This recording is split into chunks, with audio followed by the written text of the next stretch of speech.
प्रिय विद्यार्थियों, वंदे मातरम। मैं संदीप वर्मा भाटिया आश्रम की ऑनलाइन क्लास में आपका बहुत बहुत स्वागत करता हूं। अपनों ने प्रतिशत का टॉपिक कर लिया था, अब अपने करने जा रहे हैं साधारण ब्याज।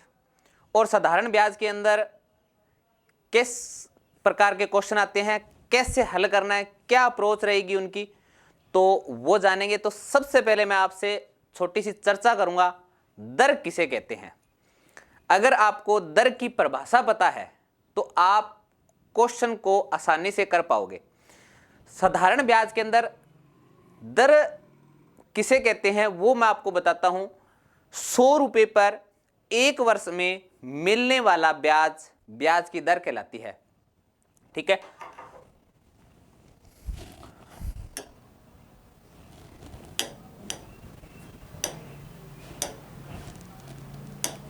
देखो मैं आपको बताता हूं कि दर किसे कहते हैं। 100 रुपए पर एक वर्ष में 10 रुपए ब्याज मिलता है। 100 रुपए पर एक वर्ष में 10 रुपए ब्याज मिलता है तो वो ब्याज की क्या कहलाती है? दर कहलाती है। मैंने कहा भी 50 रुपए पर एक वर्ष में 3 रुपए ब्याज मिलता है। 50 रुपए पर एक वर्ष में 3 रुपए ब्याज मिलता है तो ये 3% क्या होगी? ब्याज की दर होगी क्या? नहीं। देखो यहां 10% कैसे? क्योंकि 100 रुपए पर है। 100 रुपए पर एक वर्ष में मिलने वाला ब्याज ब्याज की दर कहलाती है। ये 3 रुपए 50 रुपए पे है। 100 रुपए की बात करें, 100 रुपए पर एक वर्ष में 6 रुपए ब्याज मिलेगा।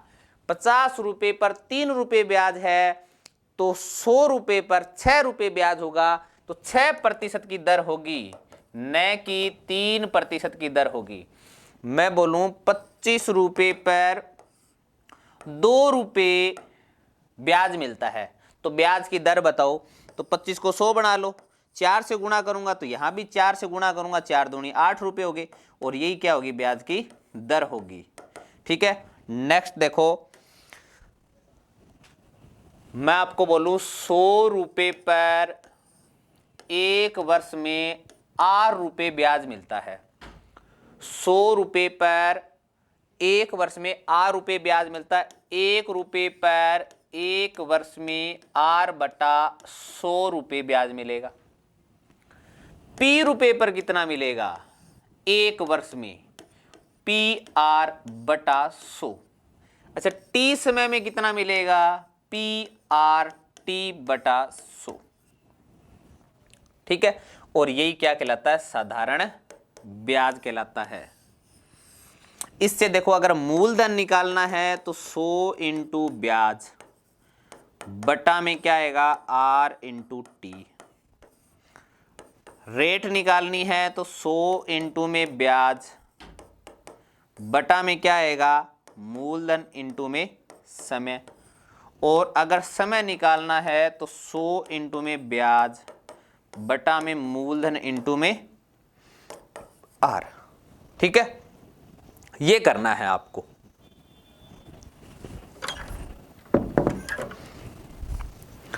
अब देखो करते हैं क्वेश्चन। पहला क्वेश्चन आपकी स्क्रीन पे है। किसी धनराशि का साधारण ब्याज उस धनराशि का 25% है। दर व समय के संख्यात्मक मान बराबर है। दर प्रतिशत ज्ञात करो। अगर आप मूलधन 100 रुपए मानते हो तो जो ब्याज होगा वो होगा 25 रुपए, क्योंकि धनराशि का साधारण ब्याज उस धनराशि का 25% है। जो धनराशि है उसका 25%। धनराशि क्या है? 100 है तो 100 का 25% 25 रुपए ब्याज हो गया। समय और दर दोनों बराबर बता रहा है। रेट निकालनी है तो R बराबर में 100 इंटू ब्याज बटा में मूलधन 100 है और यहां पे आएगा T। लेकिन T का जो मान है उसका मान R के बराबर है। R रखूंगा यहां पे, R को R से गुणा किया तो R स्क्वायर का मान कितना आ जाएगा? 25, क्योंकि 100 से 100 तो कट गया तो R का मान कितना आ जाएगा? 5%। और इसका सही आंसर क्या होगा? A। ठीक है, नेक्स्ट देखो, किसी धनराशि का साधारण ब्याज उस धनराशि का 4/9 गुणा है। साधारण ब्याज है उस धनराशि का 4/9 गुणा है। ठीक है, दर व समय के संख्यात्मक मान बराबर है, यानी आर बराबर में टी दिया हुआ है, एसआई 4 है, मूलधन 9 है, आपको रेट निकालनी है। 100 इंटू में ब्याज कितना दिया हुआ है 4, मूलधन है 9, समय टी आएगा और टी का मान क्या दिया हुआ है आर, टी बराबर में आर है तो यहां पे आर रखूंगा, आर को आर से गुणा किया तो आर स्क्वायर बराबर में आ जाएगा 400/9 और आर बराबर में क्या हो जाएगा 20/3%। सही आंसर होगा सी। नेक्स्ट देखिए, यदि किसी धन पर 5 वर्ष के लिए 14.2/7% की दर से लगा साधारण ब्याज मूलधन से 2420 रुपये कम है तो मूलधन व साधारण ब्याज ज्ञात करो। जब भी आपको दर मिले 14.2/7%, इसका फ्रैक्शन मान होता है 1/7, तो जो हर की संख्या है उसको मैं मानता हूं प्रारंभिक मान, और साधारण और चक्रवर्ती ब्याज के अंदर प्रारंभिक मान क्या होता है मूलधन होता है। क्या होता है मूलधन, और ये क्या है रेट, ये साधारण ब्याज, और 1 वर्ष का क्या है 1 वर्ष का साधारण ब्याज। तो मैं मूलधन की बात करूं तो आप बोलोगे 7 रुपये है, और ब्याज की बात करूं तो 1 रुपये ब्याज है, 1 रुपये ब्याज 1 वर्ष का है, वर्ष कितने है 5, तो 5 रुपये हो जाएगा। ये अनुपात आ गया, मूलधन और साधारण ब्याज के बीच अनुपात आ गया। जब भी आपको रेट मिले तो रेट का फ्रैक्शन बना के जो हर की संख्या वो मूलधन होती है, अंश की संख्या 1 वर्ष का साधारण ब्याज होती है। साधारण ब्याज 1 रुपये, 1 वर्ष का, वर्ष है 5, तो 5 वर्ष का ब्याज कितना हो जाएगा 5 रुपये। यहां देखो भी मूलधन है 7 रुपये, ब्याज है 5 रुपये, कितने रुपए कम है तो 2 रुपये कम है, और क्वेश्चन बता रहा है 2420 रुपये कम है। एक का मान निकाल लो 1210, अगर आपको मूलधन निकालना है तो 7 से गुणा कर दो, आंसर आ जाएगा 8470। ठीक है, अगर एक का मान 1210 है और साधारण ब्याज निकालना है तो 5 से गुणा कर दो, 12 5 60, 10 5 50, 60 50, तो आंसर क्या हो जाएगा डी। ठीक है, नेक्स्ट देखिए क्वेश्चन, दी गई साधारण ब्याज की किसी दर से किसी समय अवधि के लिए मूलधन तथा मिश्र धन के अनुपात 4:5, 3 वर्ष के उपरांत उसी ब्याज की दर से मूलधन व मिश्र धन का अनुपात 5:7 हो जाता है तो ब्याज की दर ज्ञात करो। अब देखो मूलधन हमेशा क्या आता है एक की क्वेश्चन में बराबर होता है। देखो यहां 4 रुपये मूलधन है, यहां 5 रुपये, बात बनी नहीं। अपने क्या करते हैं इन दोनों को बराबर कर लेते हैं। बराबर करने के लिए इसको 5 से गुणा कर देता हूं, इसको 4 से गुणा कर देता हूं। 5 से गुणा करूंगा तो मूलधन कितना आ जाएगा 20 और मिश्र धन कितना आ जाएगा 25 रुपये। यहां 20 यहां 28, पहले 20 रुपये पे मिश्र धन 25 था, बाद में 20 रुपये 28, यानी मिश्र धनों का अंतर क्या होता है ब्याज होता है, और ब्याज 3 रुपये है 25 से 28, तो ब्याज कितने रुपए हो गया 3 रुपये। मूलधन आपने 20 बना दिया, समय आपको दिया हुआ है 3 वर्ष का, रेट निकालनी है तो 100 इंटू में ब्याज कितना है 3, मूलधन कितना है 20, समय कितना है 3, 3 से 3 20 5 100, तो आर का मान कितना आ जाएगा 5% आ जाएगा।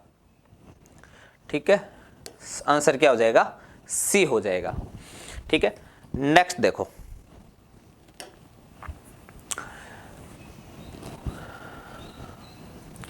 ₹25,000 एक आदमी द्वारा अपने 2 बेटों के बैंक खातों में इस तरह डाले गए कि 18 वर्ष की आयु में बराबर ब्याज प्राप्त हो यदि उनकी आयु 12 वर्ष व 14 वर्ष हो तथा दर 5% हो तो छोटे बेटे का हिस्सा ज्ञात करो।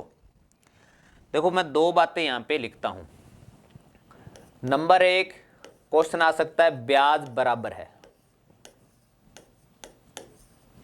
नंबर 2 मिश्र धन बराबर है। क्वेश्चन के अंदर जब आपको ब्याज बराबर मिले तो मूलधनों का जो अनुपात होगा वो कितना होगा, 1/r1t1 अनुपात 1/r2t2 अनुपात 1/r3t3। और जब मिश्र धन बराबर है तो मूलधनों का जो अनुपात होगा वो हो जाएगा 100 + r1t1 100 + r2t2।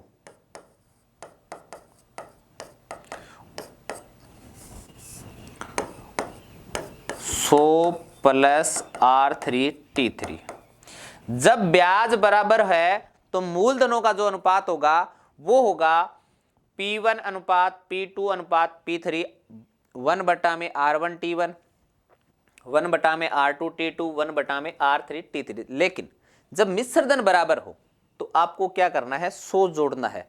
100 + r1t1 100 + r2t2 100 + r3t3। ये लिखना नहीं है, आपको याद होना चाहिए क्योंकि क्वेश्चन के अंदर ये कंडीशन दी होगी। जैसे इस क्वेश्चन के अंदर क्या दिया है कि ब्याज बराबर है, ब्याज बराबर है तो P1 अनुपात P2 तो 1/r1t1 तो R1 5% है, रेट 5% है। समय देखो 12 वर्ष वाला लड़का है वो 18 वर्ष का होगा तो 6 वर्ष का समय लगेगा और दर है 5 तो 6 × 5 = 30।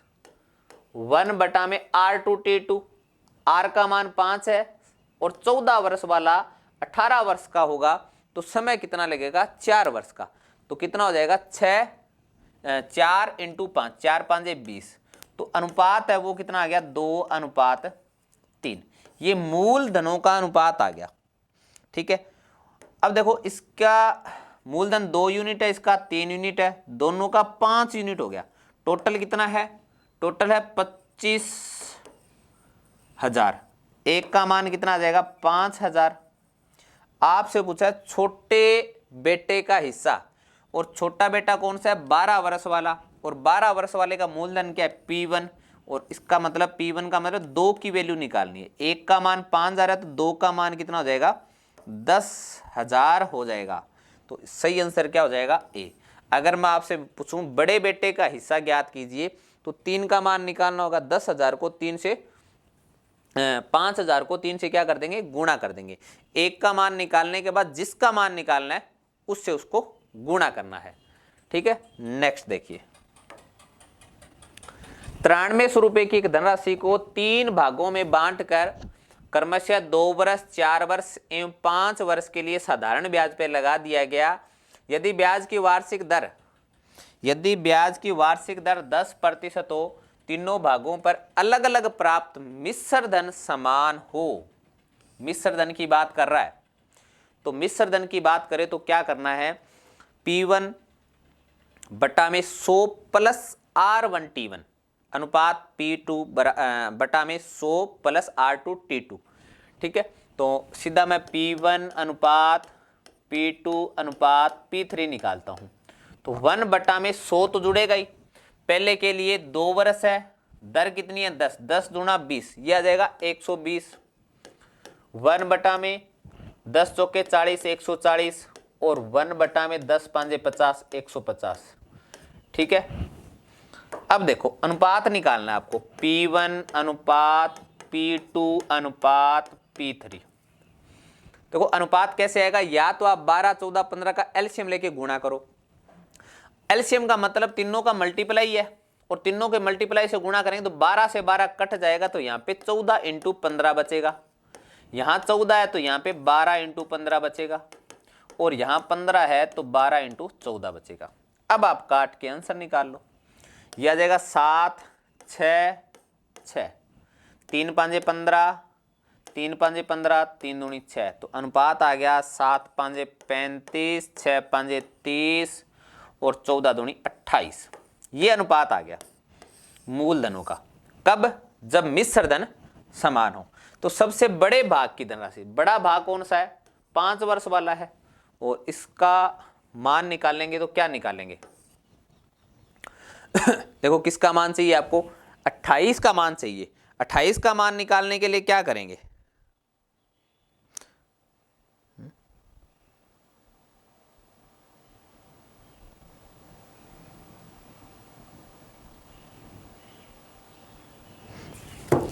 ठीक है, तो देखो सभी का निकाल देते, कोई दिक्कत नहीं है। बड़े भाग के पूछे चाहे छोटे। 35 का मान चाहिए तो 35, 30 और 28 को जोड़ेंगे तो 8 और 5 13, 3 हंसलाई 1, 3 3 6 और 2 8 और 1 9, 93 इंटू टोटल धन कितना है? 9300 है। 93 से 93 कैंसिल, आंसर आ जाएगा 3500। इसका मान पूछे, दूसरे का ये P2 का मान निकाल देते हैं। P2 का मान निकालेंगे तो कितना आएगा? 30 इंटू किससे गुणा करूंगा? 100 से, तो ये आ जाएगा 3000। P3 का मान पूछे 28 इंटू में 100, तो आंसर क्या आ जाएगा? 2800। ठीक है,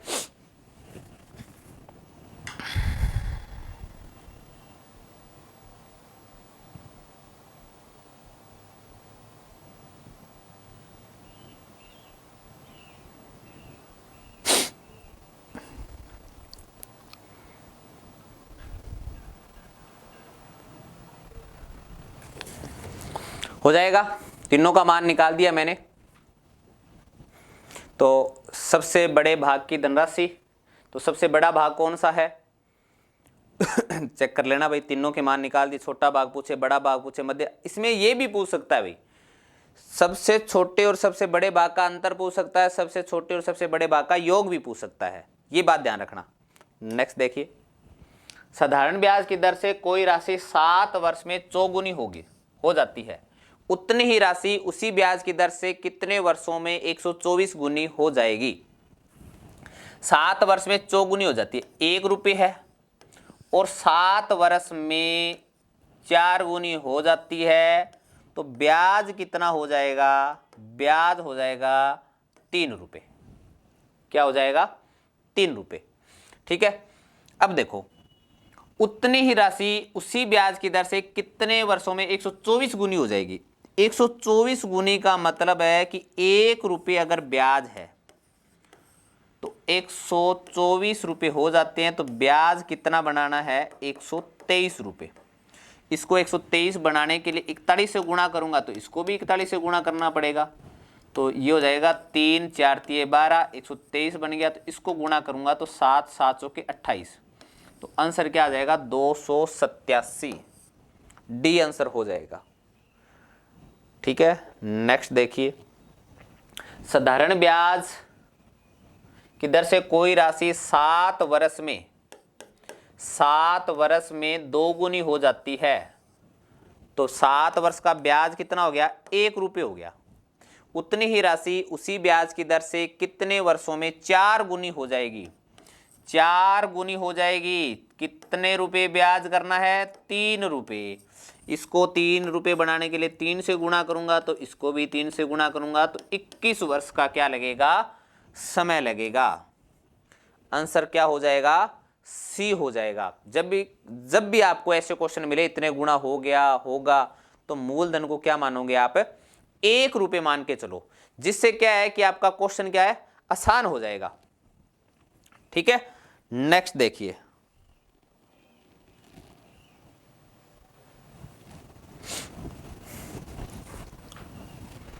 साधारण ब्याज की किस वार्षिक दर से कोई धनराशि 4 वर्ष में स्वयं के 7/4 के बराबर हो जाए? स्वयं के, ठीक है, हो जाएगी, यानी मिश्र धन है वो मूलधन का 7/4 के बराबर, तो मिश्र धन 7, मूलधन 4, ब्याज कितना आएगा?